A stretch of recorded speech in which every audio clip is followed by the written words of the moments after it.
नमस्कार मित्रों, मैं दिवाकर गुप्ता दिव्य एकेडमी में आप सभी का बहुत बहुत स्वागत करता हूं।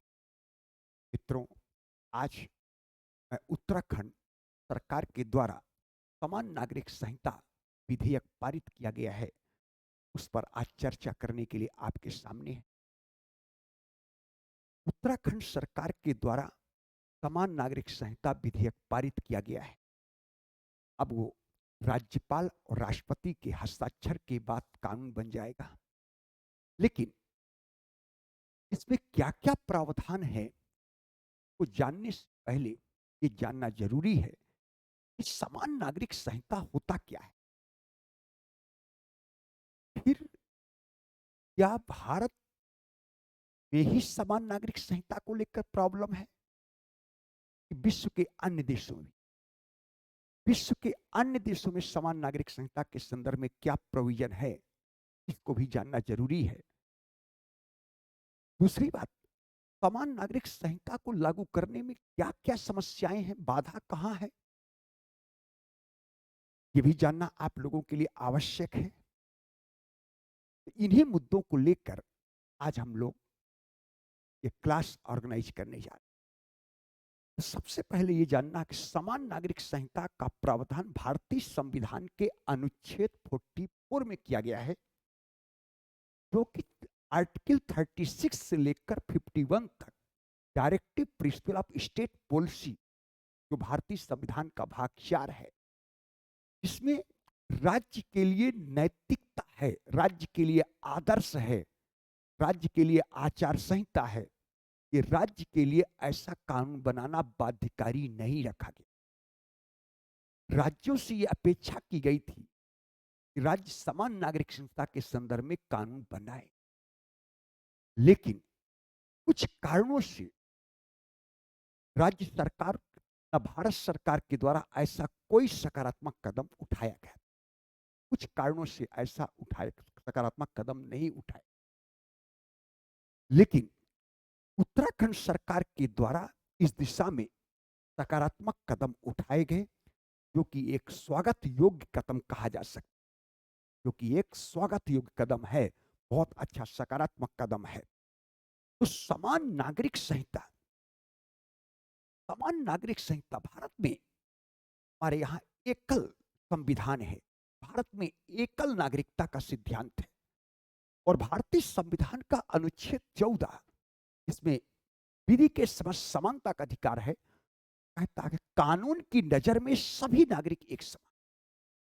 इसका मतलब कानून दो नागरिकों के मध्य भेद नहीं करता, न जाति के आधार पर, न धर्म के आधार पर, न वंश के आधार पर, न वर्ण के आधार पर, न लिंग के आधार पर। तो ऐसी स्थिति में सार्वजनिक आचरण के नियम भी एक समान होने चाहिए।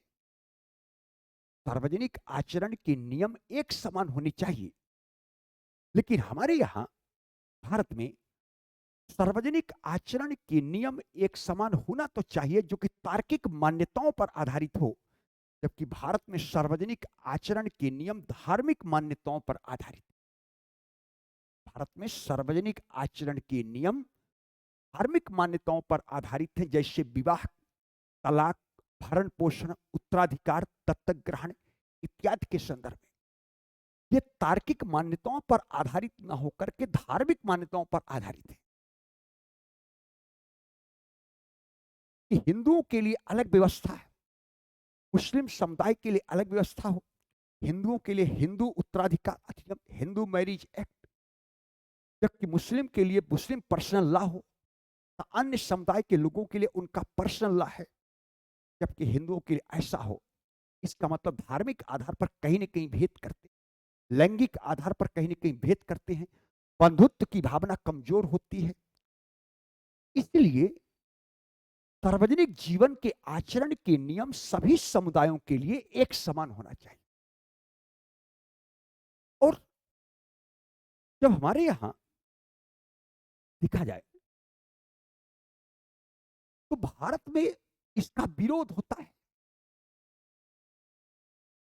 जबकि विश्व के कई ऐसे देश हैं जहां सार्वजनिक समान नागरिक संहिता पर कानून बनाए गए हैं। जैसे America, America, Ireland, Indonesia, Malaysia, तुर्की, मिस्र, पाकिस्तान और बांग्लादेश। पाकिस्तान और बांग्लादेश, पाकिस्तान और बांग्लादेश दोनों थे तो अंततः भारत के। 1947 में जब भारत को आजादी मिली तो भारत और पाकिस्तान तो डोमिनियन स्टेट बने। बाद में पूर्वी और पश्चिमी पाकिस्तान से पूर्वी पाकिस्तान अलग होकर बांग्लादेश बन गया। और ये दोनों ही राष्ट्र इस्लामिक राष्ट्र हैं। अगर इस्लामिक देशों में ये कानून बनाया जा सकता है तो भारत तो एक पंथ निरपेक्ष राज्य है, जहां धर्म के आधार पर न भेद करना, न धर्म के आधार पर किसी को संरक्षण देना है। यहां समस्या कहां आ रही? इसका मतलब कहीं ना कहीं धर्म के आधार पर, धर्म के आधार पर इसका विरोध करना कहीं से तार्किक नहीं है। तो उत्तराखंड सरकार के द्वारा इस दिशा में सकारात्मक कदम उठाए गए। अब ये देखना है कि उत्तराखंड सरकार के द्वारा समान नागरिक संहिता विधेयक पारित किया गया। ये आप सभी लोग जानते हैं कि उत्तराखंड सरकार के द्वारा 6 फरवरी को विधानसभा का विशेष सत्र बुलाया गया और चर्चा के बाद विधानसभा के द्वारा समान नागरिक संहिता पर सर्वसम्मत से उस विधेयक को पारित कर दिया गया। अब राज्यपाल और राष्ट्रपति की स्वीकृति के बाद समान नागरिक संहिता कानून बन जाएगा। तो समान नागरिक संहिता कानून बनाने वाला आजाद भारत का पहला राज्य उत्तराखंड सरकार होगा।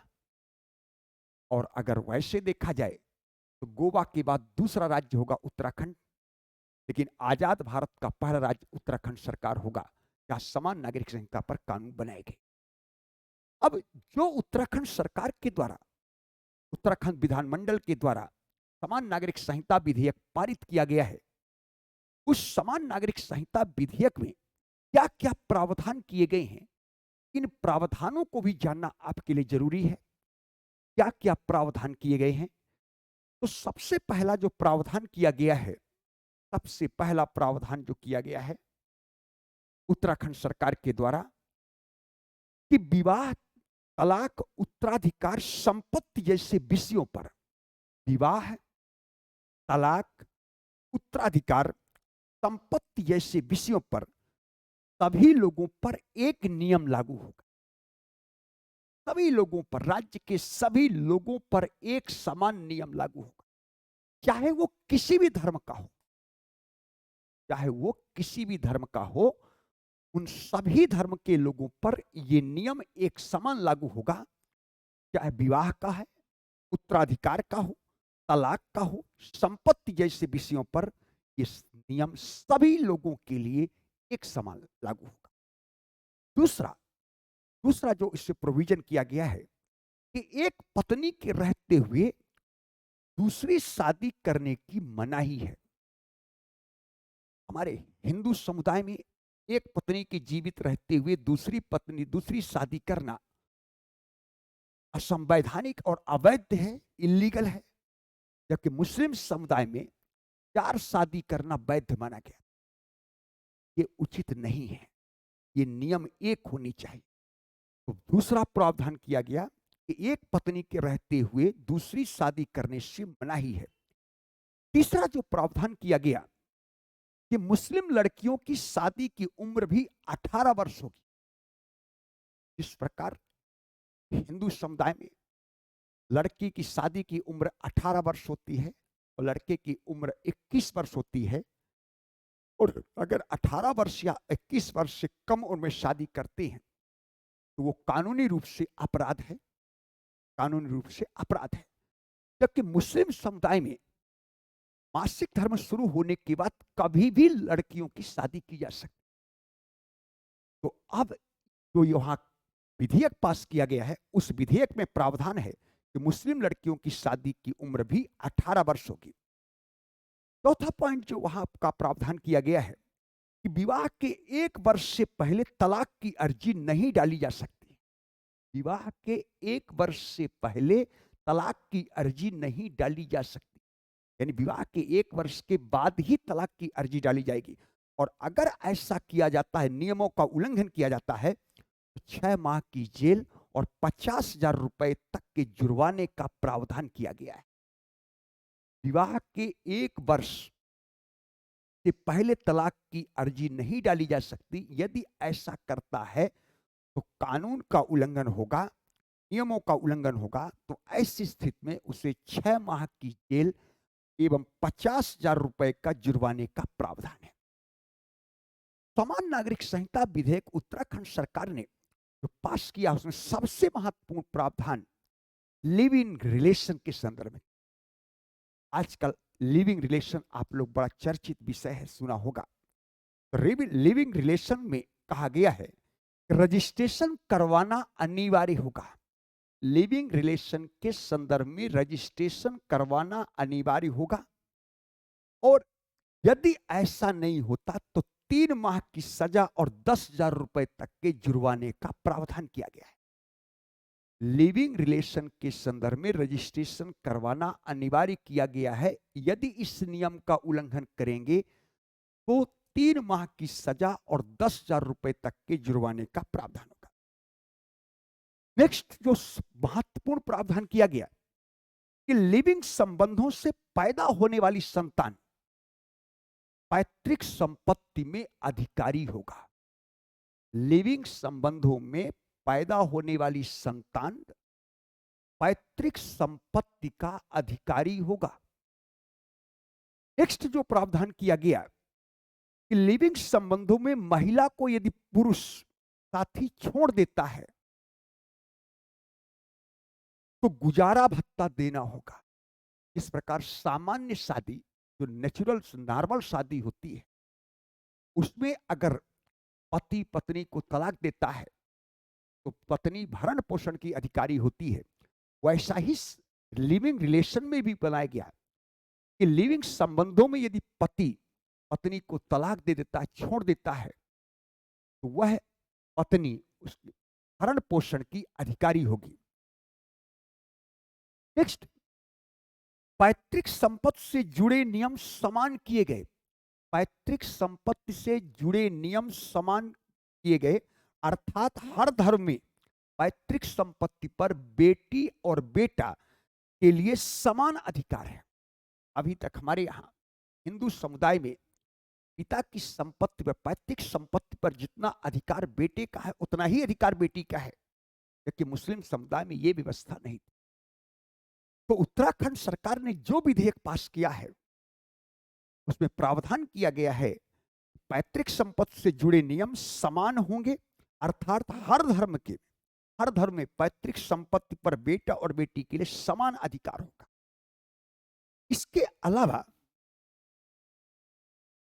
जो महत्वपूर्ण बात है उसमें यह है, ये कानून जो समान नागरिक संहिता पर जो विधेयक पारित किया गया उत्तराखंड सरकार के द्वारा, ये नियम अनुसूचित जाति और जनजाति, उस राज्य के अनुसूचित जाति और जनजाति पर ये नियम लागू नहीं होंगे।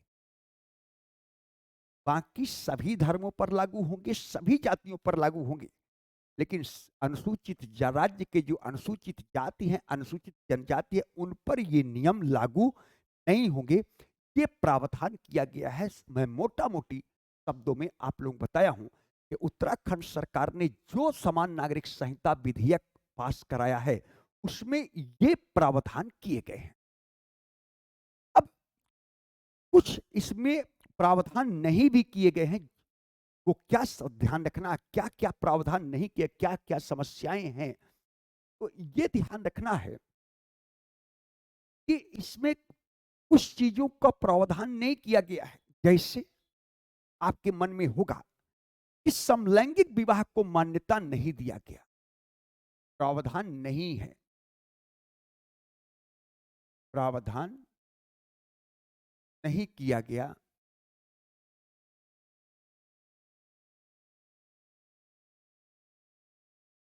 पहला प्रावधान नहीं किया गया समलैंगिकता।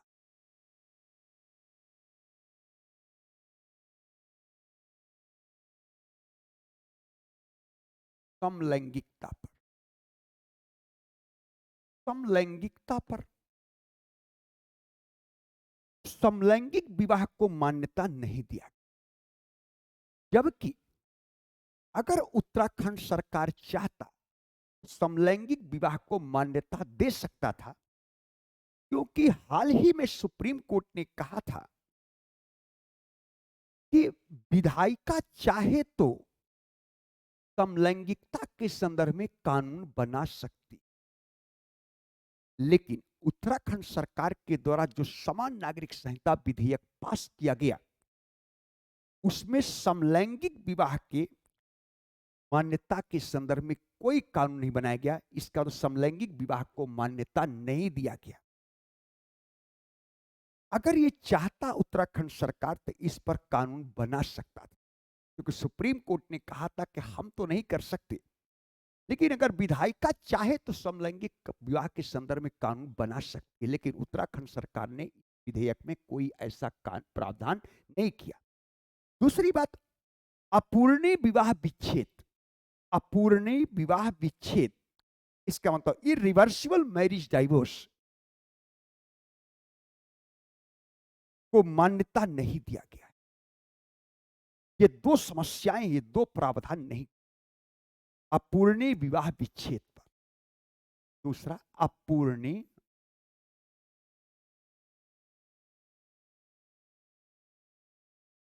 विवाह विच्छेद पर।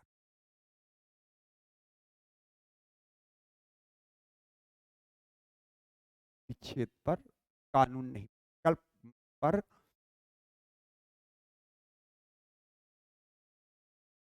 प्रावधान नहीं किया,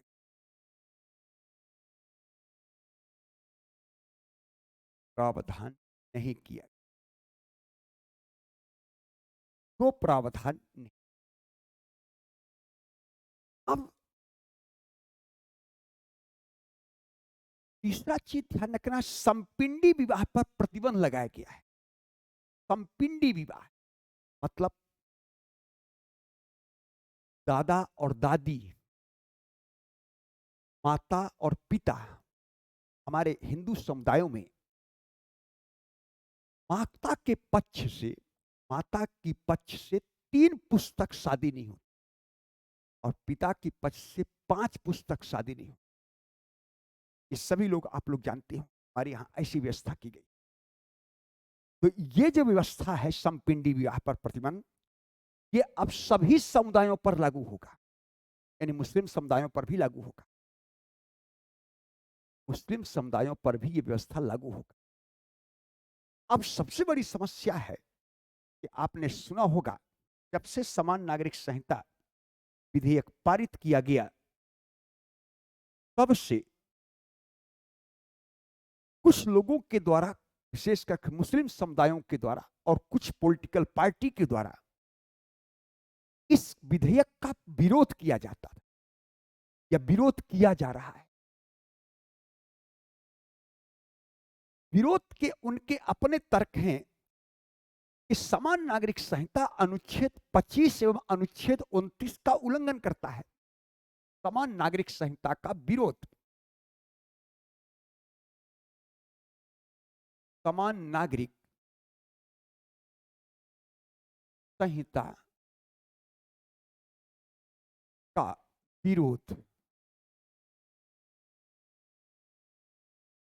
समान नागरिक संहिता का विरोध किया जा रहा। उस विरोध में यह कहा जा रहा है कि भारतीय संविधान के अनुच्छेद 25 और अनुच्छेद 29 का उल्लंघन है। विरोध जो किया जाता है वो कहता है कि भारतीय संविधान का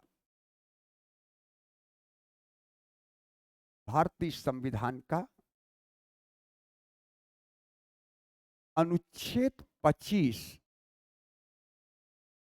एवं अनुच्छेद 29 का उल्लंघन करता है।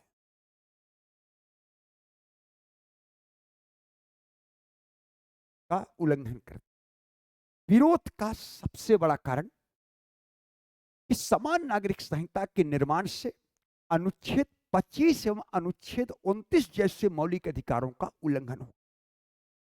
लेकिन यदि इसका सूक्ष्म विश्लेषण किया जाए यह आशंका निराधार है। यह आशंका निराधार है क्योंकि अनुच्छेद 25 में धार्मिक समता का अधिकार है, धार्मिक सहिष्णुता का है,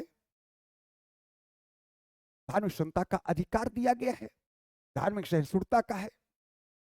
दूसरी ओर ऐसे अधिकारों के दुरुपयोग करने से राज्य निर्बंधित करने की क्षमता रखता है। अतः ऐसे अधिकार किसी व्यक्ति या समुदाय को सांप्रदायिक बनाने से रोकता है। वही दूसरी ओर धर्म का संबंध आध्यात्मिक एवं नैतिक उत्थान का साधन है। धर्म का संबंध आध्यात्मिक एवं नैतिक उत्थान का साधन है। धर्म का संबंध नैतिकता से है, धर्म का संबंध आध्यात्मिक उत्थान से है, धर्म का संबंध नैतिक उत्थान से है, ना कि भौतिकता से, ना कि भौतिकता से। जबकि अनुच्छेद 44 में का संबंध भौतिक एवं सामाजिक आचरण से है, ना कि नैतिक आचरण। धर्म का संबंध नैतिक और आध्यात्मिक उत्थान से है, लेकिन जो अनुच्छेद 44 में समान नागरिक संहिता की बात किया गया है, उसका संबंध भौतिक और सामाजिक आचरण से है, ना कि नैतिक आचरण से। इसलिए अनुच्छेद 44 समान नागरिक संहिता अनुच्छेद 25 उल्लंघन नहीं करता, क्योंकि धर्म का संबंध नैतिक और आध्यात्मिक उत्थान से है, जबकि अनुच्छेद 44 का संबंध भौतिक से है। धर्म का संबंध भौतिकता से नहीं, धर्म का संबंध नैतिकता से। दूसरी बात, अनुच्छेद 29 का उल्लंघन करता है समान नागरिक संहिता। ये दूसरा विरोध का कारण है। जबकि अनुच्छेद 29 में भारत में अल्पसंख्यकों की पहचान भाषा, लिपि एवं संस्कृत के आधार पर किया गया। अल्पसंख्यक की पहचान भाषा, लिपि एवं संस्कृत के आधार पर किया गया, ना कि धर्म के आधार पर। इस प्रकार धर्म के आधार पर समान नागरिक संहिता किसी प्रकार का बाधक नहीं है, क्योंकि अनुच्छेद 29 का उल्लंघन नहीं करता। अनुच्छेद 29 में भारत में अल्पसंख्यकों की पहचान का आधार धर्म नहीं है, अल्पसंख्यक की पहचान का आधार भाषा, लिपि और संस्कृत है, ना कि धर्म है। इस आधार पर धर्म समान नागरिक संहिता किसी प्रकार का बाधक नहीं। इसलिए यह कहा जा सकता है, आप लोग बाकायदे तर्क दे सकते हैं कि अनुच्छेद 25 और अनुच्छेद 29 समान नागरिक संहिता निर्मित करने में कोई भी बाधक नहीं है। ये निराधार है तर्क। इसलिए आज आवश्यकता है उदार बौद्धिक चिंतन की। जो धार्मिक समुदाय के नेता हैं, उनमें आज उदार बौद्धिक चिंतन की आवश्यकता है, ना कि रिजिड होकर काम करने की। इसे धर्म के आड़ पर हमारे यहां दो समुदायों के बीच किसी प्रकार का भेद नहीं करना चाहिए। इसलिए समान नागरिक संहिता का मुख्य उद्देश्य एक ही है कि भेदभाव को रोकना है। किसी भी प्रकार का भेदभाव नहीं होना चाहिए, क्योंकि अनुच्छेद 14 से 18 में हमारे राइट टू इक्वालिटी है, समानता का अधिकार, जिसका मुख्य उद्देश्य विभेदीकरण पर रोक लगाना। लेकिन धर्म के नाम पर विभेद किया जाता है। इसलिए समान नागरिक संहिता का मुख्य उद्देश्य यही है कि हमारे यहां सभी के लिए समान कानून होने चाहिए। कानून की नजर में सभी नागरिक एक समान हैं। इसलिए विधि के समक्ष समानता का अधिकार प्राप्त करने का सबसे बड़ा माध्यम है। इसलिए उत्तराखंड सरकार के मुख्यमंत्री ने भी कहा है कि विधि के समक्ष समानता है, समान नागरिक संहिता विधि के समक्ष समानता है, सभी के लिए कानून एक समान, और समाज में बंधुत्व की भावना को प्रोत्साहित करना, ये समान नागरिक संहिता का मूल उद्देश्य। इसी उद्देश्य की परिपूर्ति के लिए उत्तराखंड सरकार के द्वारा इस दिशा में सकारात्मक कदम उठाया गया, जो कि एक स्वागत योग्य कदम है। ऐसा अन्य राज्य सरकारों को ही पहल करना चाहिए। हालांकि आप लोग सभी लोग नाम सुना होगा अहमद खान बनाम शाहबानो प्रकरण। यहां पहली बार सुप्रीम कोर्ट ने निर्णय दिया था, पहली बार सुप्रीम कोर्ट ने निर्णय दिया तहवानो कोर्ट केस में, इस्लाम महिलाओं को भी भरण पोषण का अधिकार सभी धर्मों में समान रूप से लागू होना चाहिए। यानी जिस प्रकार हिंदू महिलाओं को तलाक के बाद भरण पोषण का अधिकारी होती है, वैसा ही अधिकारी इस्लाम धर्म की महिलाओं को भी होना चाहिए। यह पहली बार सुप्रीम कोर्ट ने डिसीजन दिया था, लेकिन सुप्रीम कोर्ट की इस डिसीजन का मुस्लिम समुदाय के द्वारा जब विरोध हुआ तो 1986 में तत्कालीन प्रधानमंत्री राजीव गांधी सरकार के द्वारा संसद में कानून बना करके सुप्रीम कोर्ट के इस निर्णय को बदल दिया गया और यह कहा गया कि इस्लाम धर्म की महिलाएं इस्लामिक कानून के अनुसार ही भरण पोषण की अधिकारी होंगी, ना कि सामान्य कानून के। इसका मतलब अगर राजीव गांधी चाहते तो 1986 में ही समान नागरिक संहिता कानून बन जाता, कहीं कोई समस्या। लेकिन उन्होंने कानून बना करके सुप्रीम कोर्ट के इस डिसीजन को बदल दिया था। इसलिए केंद्र सरकार ने ऐसा इनिशिएट नहीं, तो राज्यों को अब पहल करना चाहिए और इस दिशा में सकारात्मक कदम उठाना चाहिए। तो आजाद भारत का पहला राज्य उत्तराखंड है जो समान नागरिक संहिता को लागू किया, और ऐसी स्थिति में देखा जाए तो गोवा के बाद दूसरा राज्य है उत्तराखंड जहां पर समान नागरिक संहिता कानून बनने जा लागू होने जा। आज का क्लास यहीं तक था। आप सभी लोगों को बहुत बहुत धन्यवाद।